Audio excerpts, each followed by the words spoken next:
বন্ধুরা, দেখুন আজ আবার দুধ দিয়ে কী তৈরি করছি। তো দুধটা প্রথমে জাল দিয়ে নিতে হবে। এই যে দেখুন, দুধটা জাল দিয়েছি, সামান্য একটু মিষ্টি দিয়েছিলাম। তো এটা দুধটা শুকিয়ে করতে হবে। তো তার জন্য অল্প করেই মিষ্টিটা দিয়েছিলাম। এই যে দেখুন, একদম দুধটা ক্ষীর করে নেওয়া হয়েছে। তো এটা দিয়ে তৈরি করব ছাঁচের মিষ্টি। তো এই দেখুন, এবার নামানো হয়ে গেছে। তো এবার এটা দিয়ে শুরু করছি। এই যে দেখুন ছাঁচ।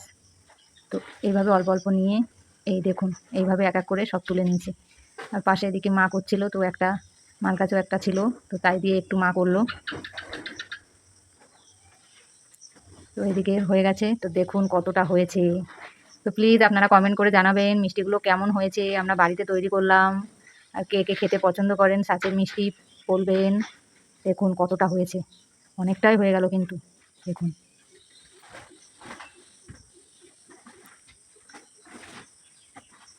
অনেকটাই হলো।